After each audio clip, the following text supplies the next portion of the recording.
I once wanted to commit suicide. That's how bad things were. And I said to myself, wait a minute, what do you really want to kill? You don't want to kill yourself. There's just something in you you don't like that you want to kill. And I began working on the fact that I was a good person.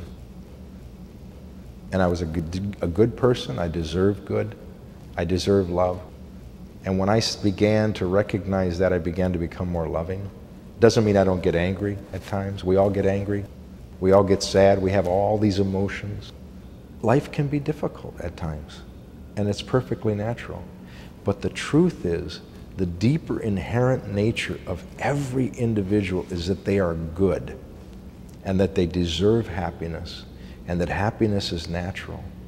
And to do one's best to pour themselves into life, no matter what it may be, and that they will begin to be happy.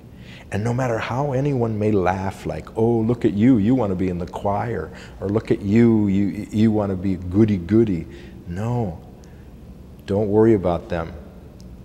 And those who somehow may ridicule the ones that want to be good, in you also is a goodness that just wants to express itself.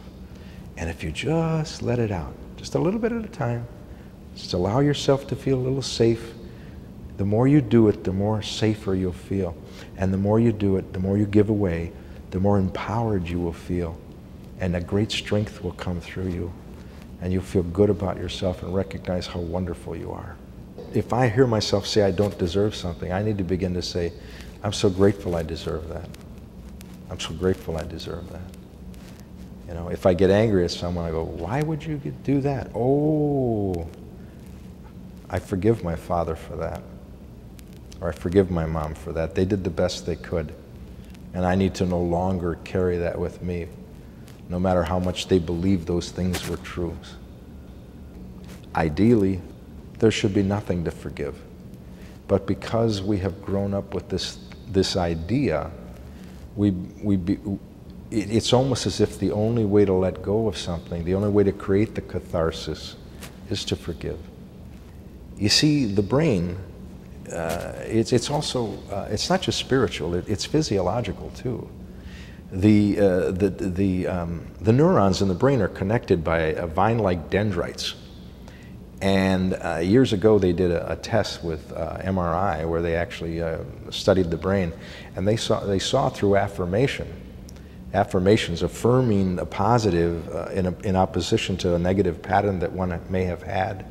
They saw the dendrites breaking up and the neural connectors all breaking up and the connections forming in a different pattern. So it's not just spiritual, it's physiological, that the brain actually changes its makeup as we begin to affirm things positive. And the key to a positive outlook is forgiving and recognizing that we need to let go of the old in order to move ahead. I used to wake up in the morning and go, oh no, another day. Oh no, another, what am I going to do today? How am I going to pay the rent? And I began to learn that when that thought came up, if it was, oh no, I needed to say, oh yes. I needed to begin to say, oh yes. No one knows me better than me. I don't like everything I know, but no one knows better than me. So if something is interfering with my good, I'm the one that has to look at it and say, hey, is this healthy for you? Is this good for you? And when I say to myself, which something that might sound selfish, is this good for you? Is this healthy for you? When I realize that I maybe have to change my thinking or my patterns of what I do because something is not healthy for me, this helps the world too. If we truly help ourselves and truly love ourselves as best we're able, we learn to love the world and we learn to change and transform the world too.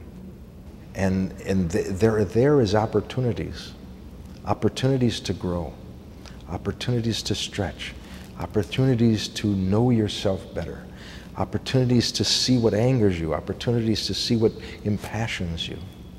If something angers you, it's because there's a passion in you that wants to change it. That's the secret. How can you change it?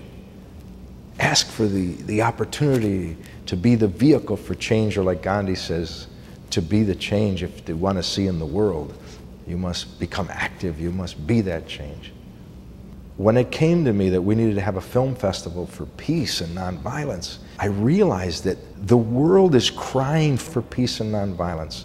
Too many people that dislike their jobs and they need to find another job. When they get to the other job, they still dislike it because dislike was in their consciousness. But if they poured themselves into what they do, if they stopped thinking me, and gave more, that's an action to give. And then all of a sudden, the workplace gets better. There is a collective consciousness of all humanity that believes in limitation, believes in that wars are the only thing, that believes that conflict is natural. And the more that that collective believes it, the more conflict we have.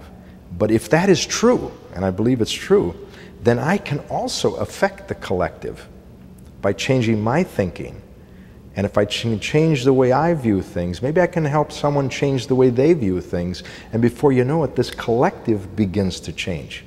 And the world itself can be transformed by working on yourself. Everyone is a vehicle for good, as long as we just say, what do I need to do today?